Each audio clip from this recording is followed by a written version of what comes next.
السلام عليكم ورحمة الله.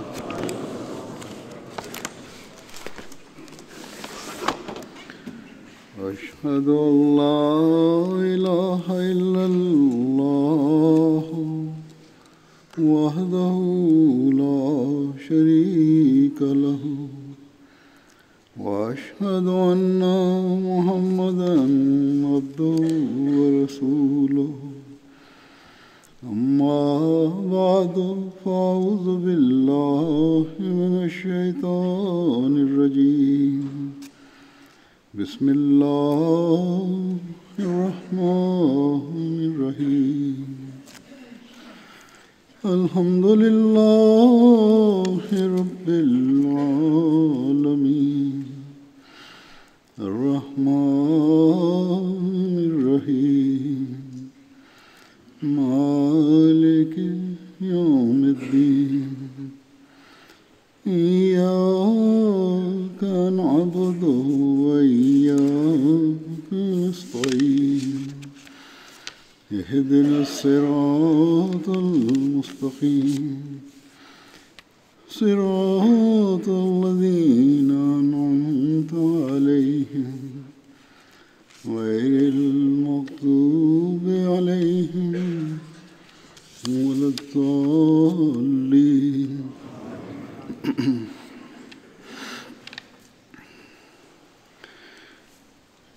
आज मेरा इरादा था कि पहले कुछ सहाबा का जिक्र करूंगा. Aujourd'hui, j'avais l'intention d'évoquer certains compagnons du saint prophète, paix soit sur lui, avant de mentionner Mokarram Mirza Anas Saheb, qui est décédé quelques jours auparavant.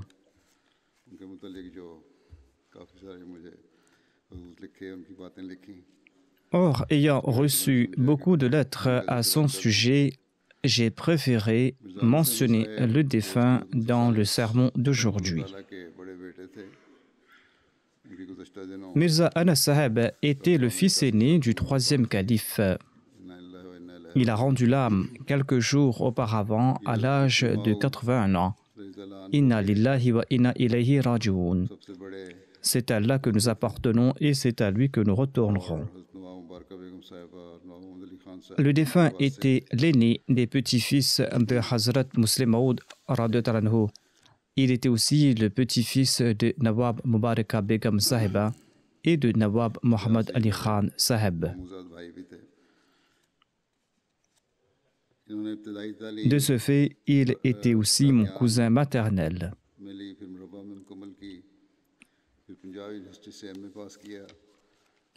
Le défunt avait commencé ses études élémentaires à Qadian et il les a complétées à Rabwa. Ensuite, il a fait sa maîtrise à l'université du Pendjab. Il a travaillé quelque temps dans l'université du Pendjab avant de poursuivre ses études à l'université d'Oxford, ici au Royaume-Uni. Il a fait sa maîtrise à l'université d'Oxford et par la grâce d'Allah, il avait dédié sa vie en 1955 et en 1962, il a commencé à servir la Jamaat. Il a travaillé d'arrache-pied dans différents départements. Travailler dur et avec engouement faisait partie de ses habitudes. Le défunt avait une grande connaissance des hadiths, de la philosophie et de la littérature anglaise. Il était très passionné des hadiths et c'est la raison pour laquelle il a fait ses premières études sur les hadiths auprès de feu Maulvi Khurshid Ahmad Saheb. À la maison, il disposait d'une grande bibliothèque contenant des ouvrages très rares. Il était féru de lecture. Le défunt fournissait de très bons renseignements à tous les étudiants qui le consultaient, quelle que soit leur filière.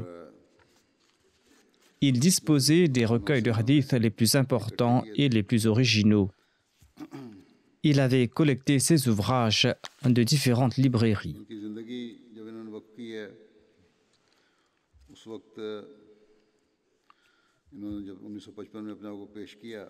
Hazrat Muslim Maud a évoqué le défunt lorsqu'il s'était dédié en 1955. Le deuxième calife de la communauté a déclaré « J'avais demandé aux membres de la Jamaat de se dédier et par la suite j'ai reçu 3 applications, dont celle de mon petit-fils Mirza Anas Ahmad Saeb, qui est le fils de Mirza Nasir Ahmad. Qu'Allah lui accorde l'opportunité de respecter son vœu. Mirza Anas m'a écrit qu'il souhaitait étudier la loi avant de se dédier. Il a déclaré « Mais je suis prêt à servir là où vous le souhaitez ».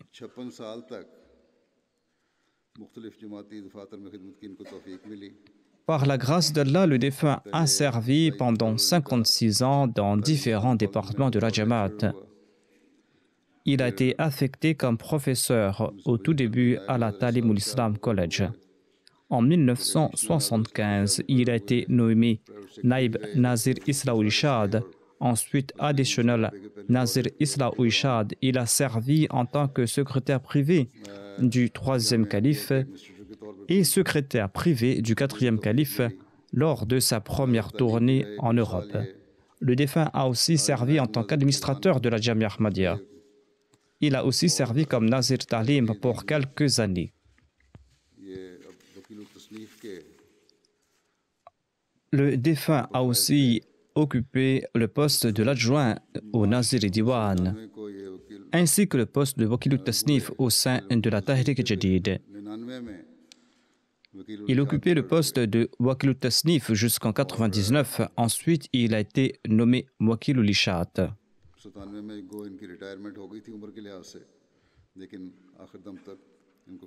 Il avait atteint l'âge de la retraite en 1997, mais il n'a cessé de servir jusqu'à son dernier souffle. Il a aussi servi au sein de la Khudamul Ahmadiyya centrale et de l'Ansarullah centrale.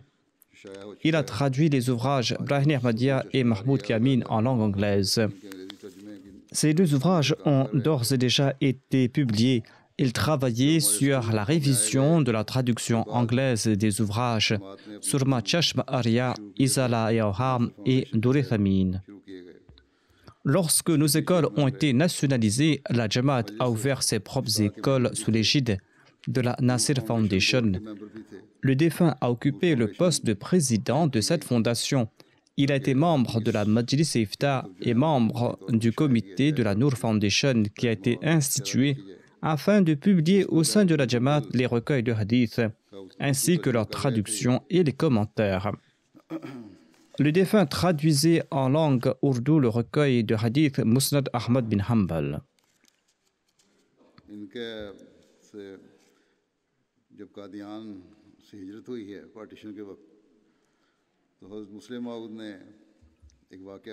Il existe un incident historique démontrant le sens de sacrifice de Hazrat Muslim Maud après la partition de l'Inde et l'émigration de Qadian.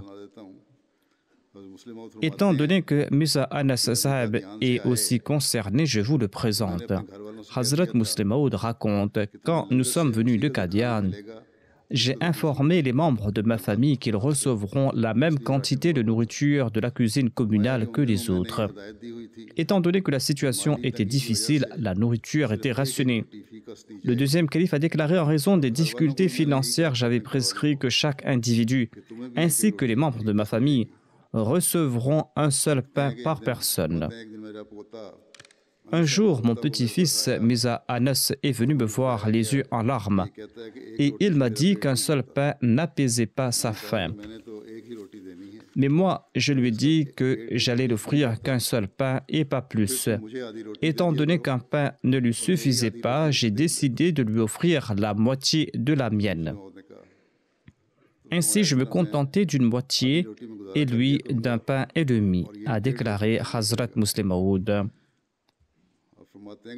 Ensuite, quand le rationnement d'un pain par invité sera enlevé, j'augmenterai le nombre de pains offerts aux membres de ma famille. Tant que la restriction sera en place, on offrira la moitié de mon pain à Mirza Anas. Par la grâce d'Allah, la situation s'est rétablie. On a eu de bonnes récoltes des terres du Sindh et Allah a offert d'autres revenus et cette restriction a été enlevée.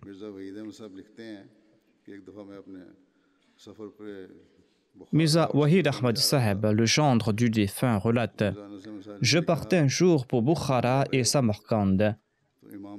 Mirza Anas Saheb m'a demandé de partir sur la tombe de l'imam Bukhari et de prier pour lui et de le saluer de sa part.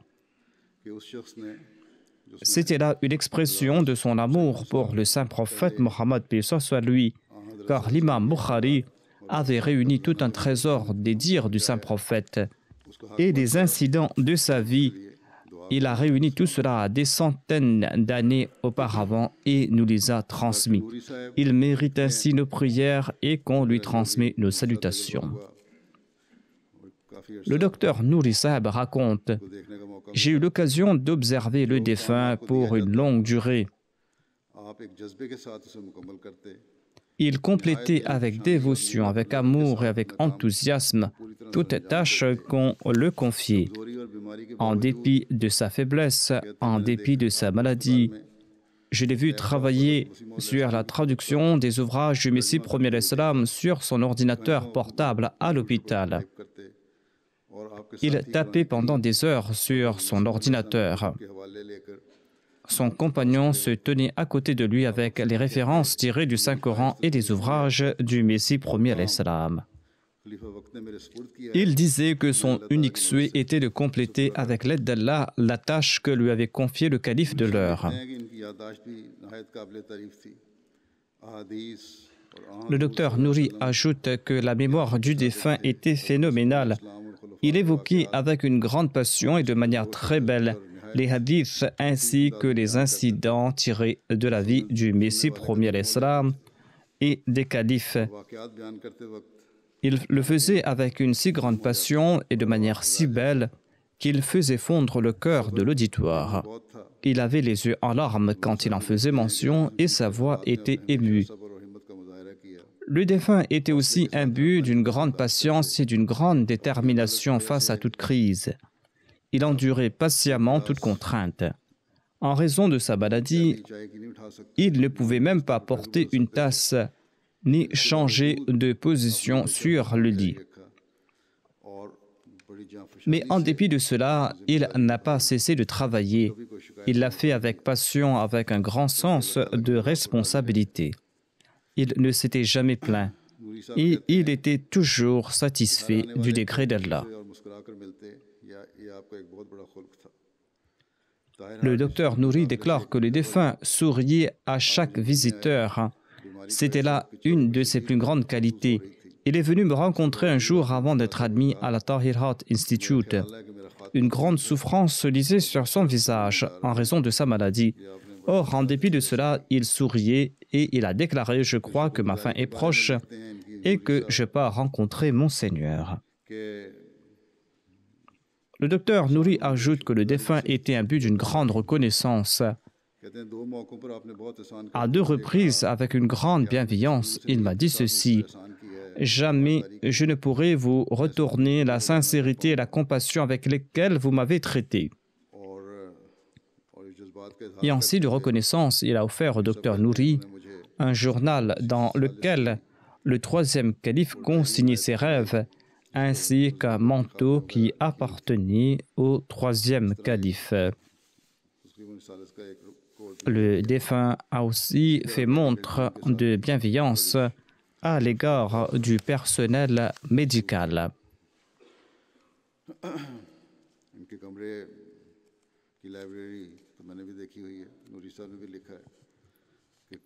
Le docteur Nouri a décrit sa bibliothèque que j'ai moi-même vue d'ailleurs. Les 4 murs étaient couverts d'étagères remplies de livres jusqu'au plafond. Et ces ouvrages étaient sur des thèmes aussi variés que la science et l'économie. Le défunt a d'ailleurs déclaré qu'il les avait toutes lues. Madame Nidrat, la fille de feu Mir Daoud Saheb, relate ceci: De nombreux souvenirs ont surgi dans mon esprit après avoir entendu la nouvelle de son décès. Cela a ravivé en moi la mémoire du 3e calife. Avant le mariage de ma fille, je suis parti dans le chapiteau pour vérifier si tous les arrangements allaient bien. Là-bas, j'ai vu assis le frère Anas qui était en larmes. J'étais étonné de le voir présent sitôt. Il m'a dit, « Ton père, Mir Daoud Saeb, m'est venu en mémoire. Et c'est pour cette raison que je suis venu ici pour prier pour toi. » Amir Ahmad, le neveu du défunt, raconte ceci. Il était présent comme un père dans des moments de joie et des moments de tristesse. Il y a des hauts et des bas dans chaque famille. Or, le défunt pardonnait tout un père comme si rien ne s'était passé. S'il ressentait que ses propos avaient blessé autrui, en dépit de la justesse de ses conseils, il venait s'excuser le lendemain.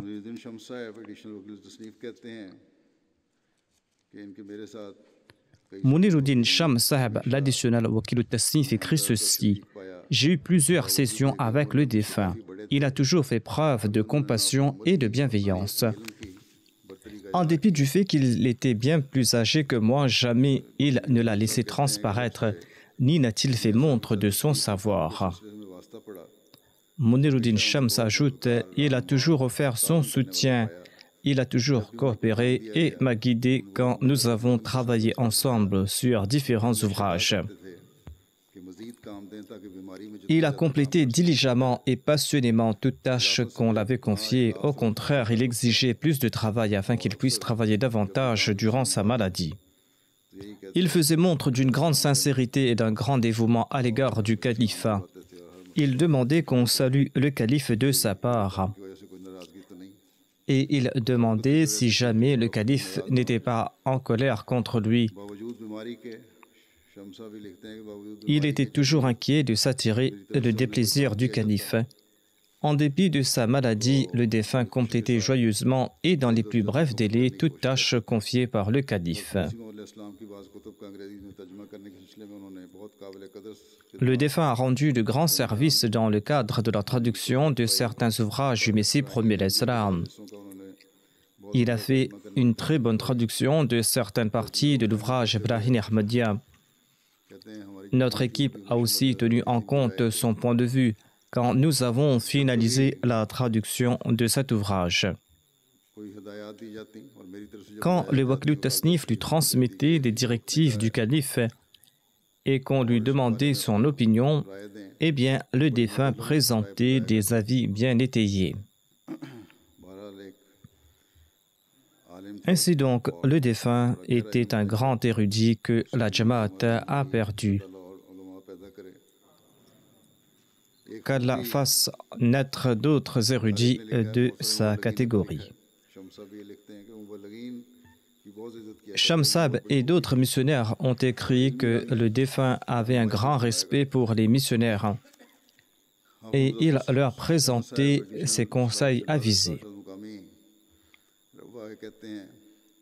Hafiz Muzaffar Ahmad Saheb, l'additionnel Nazir Islaouchar Maqami de Rabwa, déclare: Mirza Anas possédait une multitude de qualités. Il était imbu d'une grande crainte divine, d'un grand amour pour Dieu.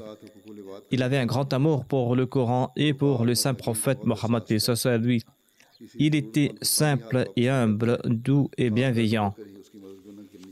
Il respectait à la fois les droits d'Allah et ceux de ses créatures. Il était bienveillant envers les indigents. Il ne laissait jamais partir les mains vides de tout nécessiteux, même s'il devait s'endetter. Il était un grand intellectuel et la quête du savoir était sa grande passion. Le défunt m'a dit, et il a dit la même chose à Hafiz Muzaffar Saheb, à savoir qu'il avait complété sa première lecture des ouvrages du Messie premier l'Islam lors de ses vacances après les examens du BEPC.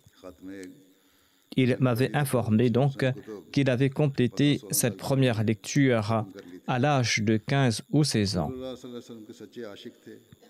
Il m'avait informé à ce propos en écrit. Hafiz Saheb ajoute que le défunt avait un vrai amour pour le saint prophète Mohammed et c'est pour cette raison qu'il était passionné du savoir y entrer au hadith. Or, ce fut en raison de son amour et de sa passion qu'il avait une bonne maîtrise de la langue arabe. Et cela lui permettait d'étudier les exégèses des hadiths en langue arabe. Après son BEPC, il a étudié les hadiths d'Al-Bukhari chez Hakim Khurshid Saheb. Et lorsqu'il a commencé à enseigner au collège, je voyais sa voiture garée le matin devant la maison de Hakim Khurshid Saheb. Il se rendait chez lui avant de se rendre au travail. Il partait étudier le hadith chez Hakim Khurshid Saheb, ensuite il se rendait au travail.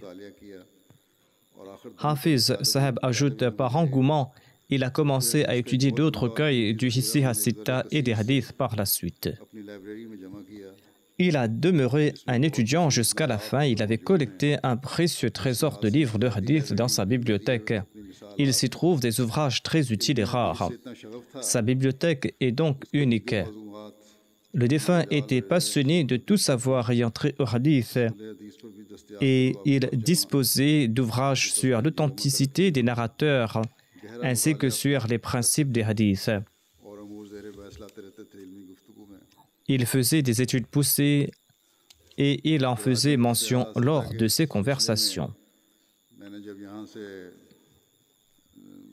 J'ai institué un nouveau comité sous le nom de la Noor Foundation pour travailler sur la traduction des 6 recueils de hadiths les plus authentiques en langue ourdou. On doit aussi travailler sur les commentaires de certains hadiths. Hafiz Saheb déclare que le défunt était aussi un membre de ce comité et en dépit de sa charge de travail au bureau, il traduisait le Musnad Ahmad bin Hanbal, qui était le recueil le plus difficile à traduire. C'est un long travail qui n'a cessé en dépit de ses occupations et de sa santé précaire. Il avait déjà traduit une partie qui comprenait plusieurs centaines de hadiths. Ce service qu'il a rendu sera inoubliable. Ces dars sur les hadiths au cours du Ramadan laissent transparaître l'amour qu'il avait pour les hadiths. Il faisait preuve d'une grande application dans ses sessions lors desquelles il évoquait divers aspects de la vie du saint prophète Mohammed paix soit lui. Il présentait des points précieux et rares à ce propos.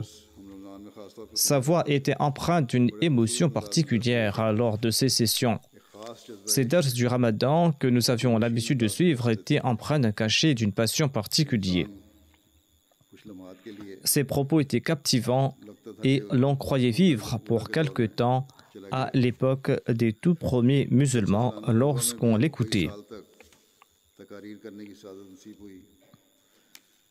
Mirza Anas Ahmad avait pendant plusieurs années prononcé des discours lors de la Jalsa Salana de Rabwa. Shamim Parvez Saheb, le Naib Wakil Waqfena, commente: le défunt éprouvait un grand amour pour le califat.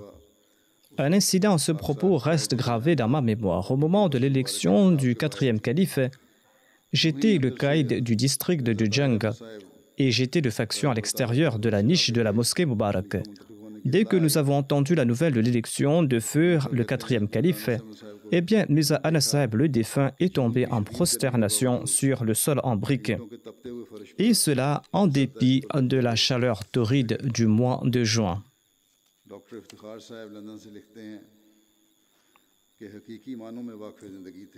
Le docteur Iftikhar Saheb de Londres écrit ceci: le défunt était un véritable Waqf Zindagi. Il était toujours présent au bureau et n'a cessé de travailler jusqu'à son dernier souffle sur les publications et les traductions. Il travaillait sur les traductions avec une grande concentration et il passait des fois plusieurs jours pour trouver l'expression appropriée et il faisait preuve d'une grande obéissance. Khalid Saheb du bureau russophone de Londres écrit ceci: le défunt était la personnification de ce hadith du saint prophète Mohammed paix soit lui, hadith qui nous recommande de chercher la connaissance du berceau jusqu'à la tombe. Ainsi, le défunt était passionné de la quête du savoir, quel que soit le domaine. Il ne ratait aucune occasion pour acquérir la connaissance. Et les hadiths du saint prophète Mohammed paix soit lui et toute connaissance ayant trait au hadith étaient son sujet de prédilection. Il était aussi passionné de langue et il aimait beaucoup apprendre. Il avait aussi un grand sens de l'hospitalité.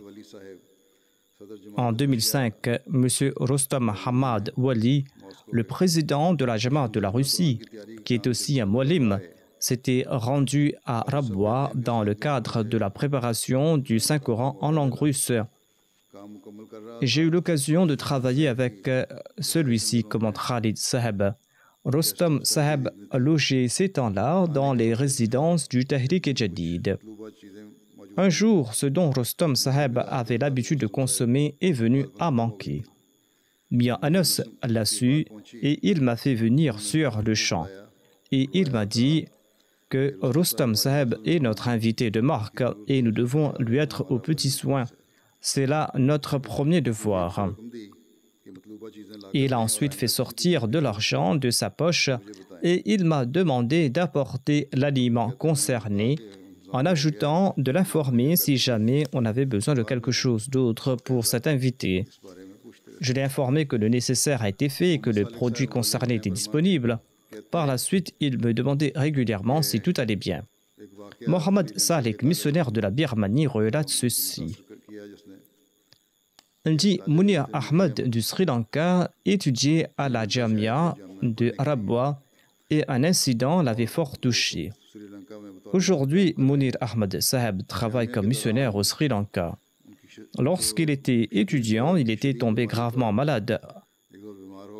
Il était à la Jamia et Mirza Anas Saheb était très inquiet à son sujet et il venait à l'internat matin et soir pour s'enquérir à son sujet, comme s'il s'agissait d'un proche parent. Mirza Saheb était à l'époque l'administrateur de la Jamia. Shamshad Saheb, missionnaire des États-Unis, déclare le défunt tentait d'insuffler dans les missionnaires une passion pour la prédication lors des réunions. Il raffolait de lecture et il demandait aux missionnaires d'en faire de même. Au bureau, il avait d'ailleurs toujours un tas de livres. Il étudiait souvent le recueil d'Al-Bukhari et discutait à ce propos avec les missionnaires de passage.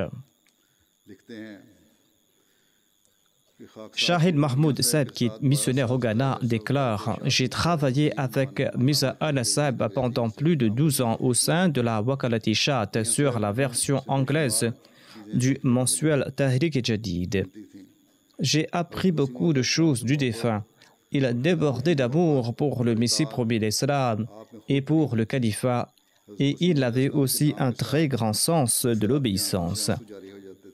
Il avait souvent les yeux en larmes lorsqu'on évoquait le Messie premier d'Islam, et il me faisait m'asseoir avec lui lorsqu'il travaillait sur des traductions, en particulier sur la traduction de Brahim Ahmadiyya, de Surma Chashmariya et de Mahmoud Kiamin. Il m'invitait souvent chez lui dans le cadre de ces traductions. Il ne prenait pas de congé et ne se souciait pas de la fermeture du bureau.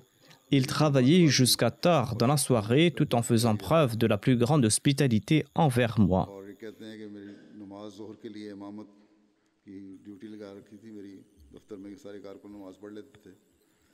Quand on devait accomplir la prière de Zohr au bureau avec le personnel, il me choisissait comme imam. Je le voyais accomplir ses sunnas et autres salahs avec une grande passion. Il était très bienveillant envers le personnel du bureau. Un jour, je suis venu au bureau en dépit d'être malade. Le défunt m'a contraint de prendre un congé de 6 jours et de retourner à la maison pour me reposer. Or, lui-même venait au bureau en dépit de sa maladie et il travaillait aussi à la maison. Ayaz Mahmoud Khan Saheb, missionnaire de la Wakalat Tasnif du Royaume-Uni, relate ceci. J'ai beaucoup appris du défunt au sujet du travail, étant donné qu'il traduisait passionnément les ouvrages du Messie premier d'Islam. Il me faisait part des passages difficiles et des solutions qu'il avait trouvées, et il partageait avec moi ses expériences. Il répétait souvent la phrase suivante. Quand on traduit, il ne suffit pas de tirer la traduction littérale d'un mot du dictionnaire. Il faut aussi se demander si le mot en question n'abaisse pas le statut du Messie premier d'Islam. Si la traduction littérale n'était pas appropriée, il faudra trouver le terme correspondant pour faire passer le message du texte. Il était si passionné de traduction qu'il ne s'arrêtait même pas, même lorsqu'il était malade. Il m'a souvent dit que la maladie avait ralenti son rythme de travail et qu'il ne pouvait pas faire autant qu'il le souhaitait. Il s'asseyait quand même pour 6 ou 7 heures sans s'arrêter. Je l'ai moi-même vu travailler pendant 12 ou 13 heures. Aya Saheb ajoute, lorsque nous étions partis à Rabwa, nous avons eu une classe avec le défunt. Il disait souvent que nous devrions étudier la littérature et lire tout type d'ouvrages, et pas uniquement des livres religieux. Il nous a conseillé de lire des ouvrages sur la philosophie, sur la littérature. Il nous a conseillé de lire des romans, car cela enrichit la langue et le savoir. Il m'a dit que cela est très important pour moi, car je travaille sur la traduction. Un jour, je lui ai demandé la traduction anglaise d'un mot difficile. Et après avoir réfléchi quelques instants, il m'a proposé 3 termes. Je lui ai ensuite présenté la traduction faite par Hazrat Chaudhry Mohammad Zafrullah Khan Saheb. Le défunt était très satisfait de cette traduction et il a déclaré que cette traduction était fort appropriée. Il a ajouté avec beaucoup de respect et d'admiration que Chaudhry Saheb avait une bonne maîtrise de la langue et que je devais utiliser le même terme. Le défunt n'accordait aucune importance à son intelligence, à sa compréhension ou à son savoir devant la personne du calife. Quand on lui citait ce que disait le calife, s'il avait une opinion quelconque, il la mettait de côté en disant qu'il était dans l'erreur et que le calife avait raison. Il m'avait ainsi enseigné que rien n'avait de l'importance devant la personne du calife. Il disait que l'opinion le plus juste était celui du calife et que nous devrions nous y conformer.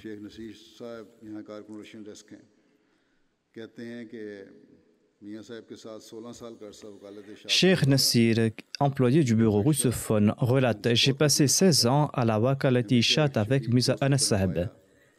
J'ai beaucoup appris du défunt. Il était comme un ami bienveillant et ne m'a jamais laissé ressentir que j'étais son subalterne. Si mes parents me manquaient, eh bien, lorsqu'ils le ressentaient, ils me disaient de toujours le prendre pour parent à leur place. » Cheikh Nassir ajoute « Il faisait preuve d'une gentillesse à l'égard de tous les bénévoles.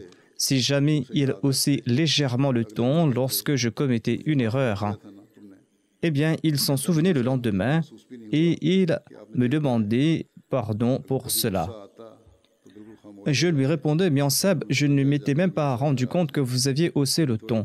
Lorsqu'il éprouvait de la colère, il se contentait de garder le silence et nous savions qu'il était fâché. Mais peu de temps après, il nous téléphonait dans le cadre du travail et il n'était pas du tout rancunier. Lorsque le calife lui confiait une quelconque responsabilité, il organisait une réunion avec ses différents collègues et décidait du plan d'action et il prenait en charge la partie la plus difficile du travail. Lorsqu'il était malade, bien que restant chez lui, il terminait le travail à la maison. Lorsqu'il éprouvait des difficultés à se rendre au bureau, il invitait ses collègues chez lui et il recréait l'environnement du bureau. Se reposer et prendre des vacances étaient des concepts qui lui étaient étrangers. Il traduisait même allongé sur son lit. Plusieurs fois, il est venu au bureau en s'asseyant avec moi sur mon vélo. Zaid Mahmoud Majid Saheb, qui travaille dans le département de la publication, écrit « J'ai eu l'occasion de servir aux côtés de Mian Saheb. Il faisait preuve d'un grand amour pour le califat. Lorsqu'il devait écrire un fax au calife, il était toujours ému. Lorsqu'une mission lui était confiée par le calife, eh bien, il était impatient de la compléter. Et lorsqu'il tombait malade, eh bien, il était très inquiet à propos de son travail.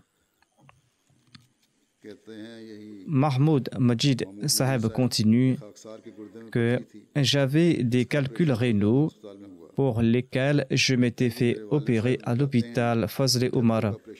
Mon père m'a relaté par la suite que tant que l'opération n'était pas terminée, Mian Saheb faisait les 100 pas et il priait devant le bloc opératoire.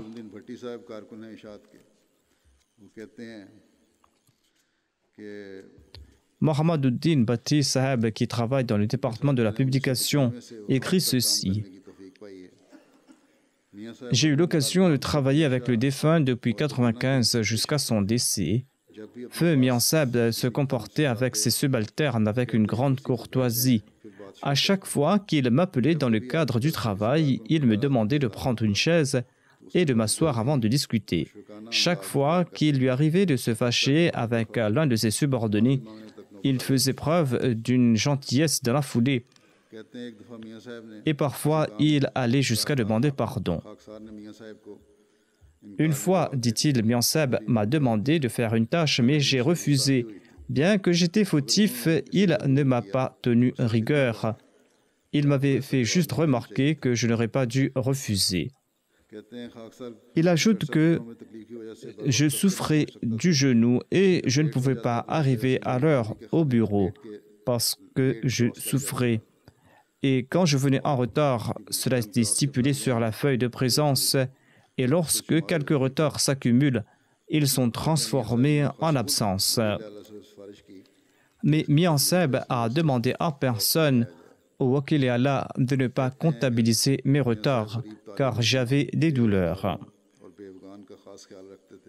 Mian Saheb prenait particulièrement soin des étudiants pauvres, des personnes sans emploi et des veuves.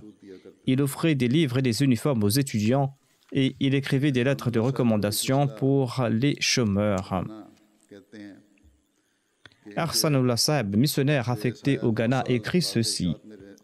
J'ai eu l'opportunité de travailler pendant 9 ans au sein de la Wakalat-e-Ishaat. Le défunt avait un grand amour pour le califat et il insufflait cet amour dans le cœur de son personnel de manière très subtile. Un jour, il m'appela et me demanda de m'asseoir auprès de lui et il me dit ceci. Je suis en train d'écrire un fax au calife et je dois le finir maintenant.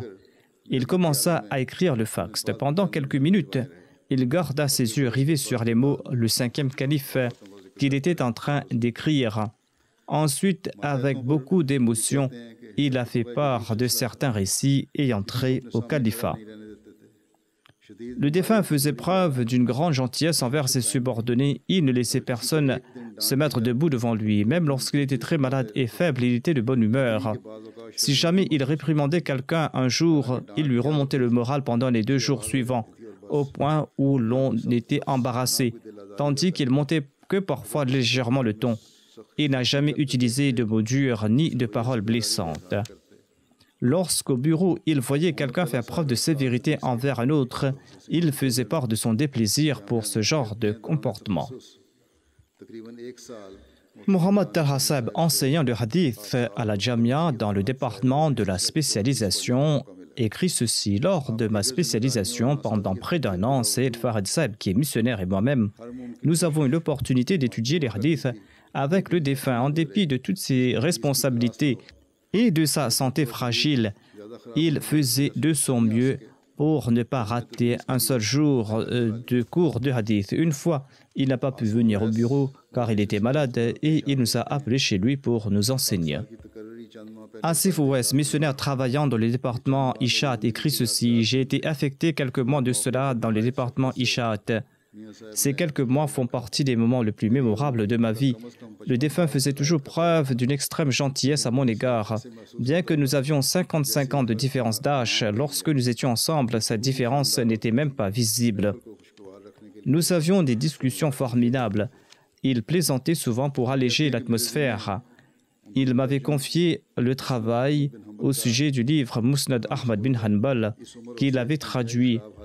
Malgré son âge avancé et son état de santé très détérioré, il travaillait avec beaucoup de courage. Il ne désespérait jamais. Et l'idée qu'un travail puisse être inachevé ne lui traversait même pas l'esprit.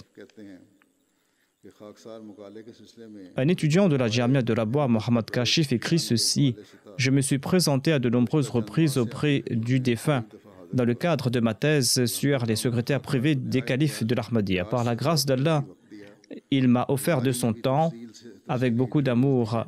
Même étant malade, nous avons eu de très longs entretiens. Un jour, il m'a dit d'une voix très émue que les efforts de l'homme ne sont rien. Ceci est le résumé de ma vie.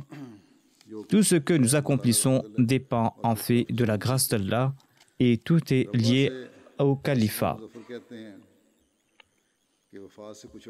Asif Ahmad Zafar de Rabwa commente ceci. Peu de temps avant ce décès, le défunt était hospitalisé à la Tahir Heart Institute et je suis parti le rendre visite. Il souffrait et il portait un masque à oxygène. Lorsque je me suis présenté, eh bien, il a retiré son masque et il a commencé à discuter avec moi. Je lui ai dit ceci: Mian Sahib, Inch'Allah, Allah vous accordera sa grâce. Je lui demandai au sujet de son état de santé et il me répondit: le fait qu'Allah me rappelle est une grâce en soi. J'étais étonné de ces paroles. Même étant dans cet état, il avait grande confiance en Allah et ne se souciait guère de la mort. Différentes personnes ont écrit au sujet de sa relation avec le calife. Il n'y a aucune exagération en cela. Au contraire, sa relation était beaucoup plus grande que cela. Et il l'a manifesté à travers ses actes et à travers son exemple. Lorsque feu le quatrième calife m'avait nommé Amir-e Moqami et Nazir-e Allah, eh bien, en raison de son obéissance envers le califat, il a fait preuve d'une obéissance complète et d'un très grand respect. Et cela en dépit du fait que j'étais 13 ou 14 ans plus jeune que lui. Il a toujours fait preuve d'une obéissance indéfectible et il a toujours fait preuve de fidélité, même après que j'ai été élu calife. Son obéissance était indéfectible.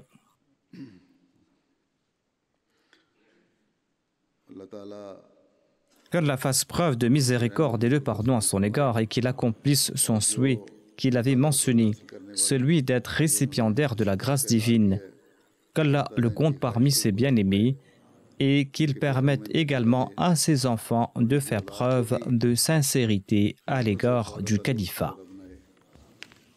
Lorsque Mirza Ghulam Ahmad Sahib est décédé, Mian Anas Sahib avait fait un rêve que j'avais mentionné dans mon sermon.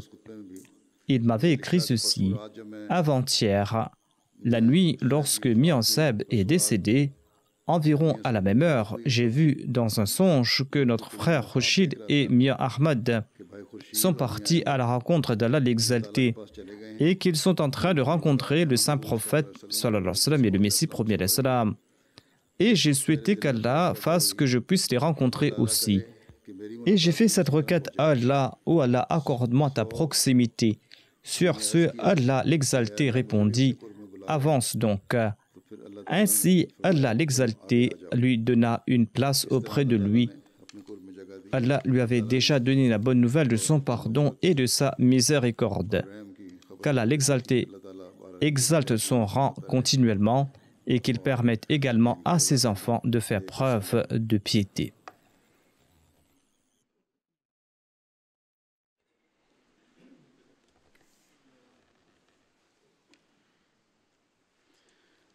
Alhamdulillah, nahmaduhu wa nasta'inuhu wa nastaghfiruhu wa nu'minu bihi wa natawakkalu alayhi wa na'udhu billahi min shururi anfusina wa min sayyiati a'malina. من يهده الله فلا مضل له ومن يضلل فلا هادي له ونشهد أن لا إله إلا الله ونشهد أن محمدا عبده ورسوله. عباد الله رحمكم الله إن الله يأمر بالعدل والإحسان وإيتاء ذي القربى وينهى عن الفحشاء والمنكر والبغي يعظكم لعلكم تذكرون اذكروا الله يذكركم وادعوه يستجب لكم ولذكر الله أكبر.